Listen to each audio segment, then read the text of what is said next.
আসসালামু আলাইকুম। আসসালামু আলাইকুম, কেমন আছেন সবাই? আলহামদুলিল্লাহ নাইম সাহেব, আমি অনেক আজকে ভালো আমরা আছি। ডুয়েট ভয়েস দিতে আসছি। হ্যাঁ, আমি অনেক ভালো আছি। যদি আপনি বলতে দেন না, খালি হুম, নিজে তরবর করে নিজেই কথা বলেন। হ্যাঁ, তো যাই হোক, এই যে দেখেন আপনি নামাজরত অবস্থায় দেখছেন একদল পাবলিক এসে বলবে যে নামাজ শো অফ করে। দেখানোর জন্য পড়ছে। হ্যাঁ, কিন্তু ভিডিওটা কিন্তু আমি করছি। নাইম সাহেব কিন্তু এটা সম্পর্কে জানে না। ঠিক আছে? আমি হঠাৎ করে ভিডিও করতেছি, তাই না? হ্যাঁ, আর ওখানে টুকু কি করতেছে বলো তো? টুকুর মজা খাচ্ছে, মজা। তাই? তা নাইম সাহেব দেখো তো তোমাকে দেখতে কেমন দেখা যায় এখানে? ভালো লাগে না? আমার তো মনে হয় অনেক সুন্দর লাগে। এই যে দেখেন আমাদের টুকুকে দেখা যাচ্ছে, এই হুম, জায়গায় টুকু মজা খাচ্ছে। এখানে টুকুকে অনেক ধরনের খাবার দিয়ে রাখছি আমরা, আর সে তো সুন্দরী। হ্যাঁ, এখানে সে আয়না দেখে আর খায়, আর টুকুর পাপা হচ্ছে সালাম ফিরালো নামাজ থেকে। তো যাই হোক, এই যে দেখতেই পাচ্ছেন টুকুর কত হরেক রঙের খাবার। ভরপুর খাবার, তারপরেও তার মন ভরে না। আসলে ওকে অনেক খাবার দেওয়া হয়, কিন্তু তারপরেও ওর মন ভরে না, কিন্তু কেন বলো তো? ওকে দুনিয়া খাওয়াই দিলে ওর পেট ভরে না। আচ্ছা নাইম, বলো তো টুকু আমাকে বেশি ভালোবাসে নাকি তোমাকে? তোমাকে, টুকু আমাকে বেশি আপন মনে করে নাকি তোমাকে?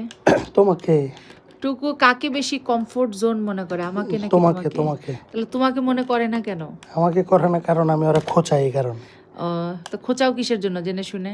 খোঁচাই, অনেক ধমক দেই, এই কারণে আমার ও বিশ্বাস পায় না। দেখছেন, ও হচ্ছে টুকুর পাপা টুকুকে ধমকায়, বকা দেয়। এই জন্য টুকু টুকুর পাপাকে পছন্দ করে না, আর হ্যাঁ, টুকুর মাম্মি শুধু টুকুকে আদর করে, হরেক রঙের খাবার দেয়, মজা করে। এই জন্য টুকুর মাম্মিকে টুকু খুবই পছন্দ করে, তাই না? হ্যাঁ, তো যাই হোক নাইম, দ্বিতীয় দিন, রমাদানের দ্বিতীয় দিন কেমন কাটতেছে তোমার? আলহামদুলিল্লাহ অনেক ভালো। ভরপুর ইবাদত বন্দিগি করতে পারতেছো হুম, নাকি পারতেছো না? করতেছি। তুমিও এখন বাকিটা আল্লাহর উপরে। আচ্ছা, তুমিও কি আমার মতো সারা বছর রমাদানের জন্য ওয়েট করো হুম, নাকি করো না?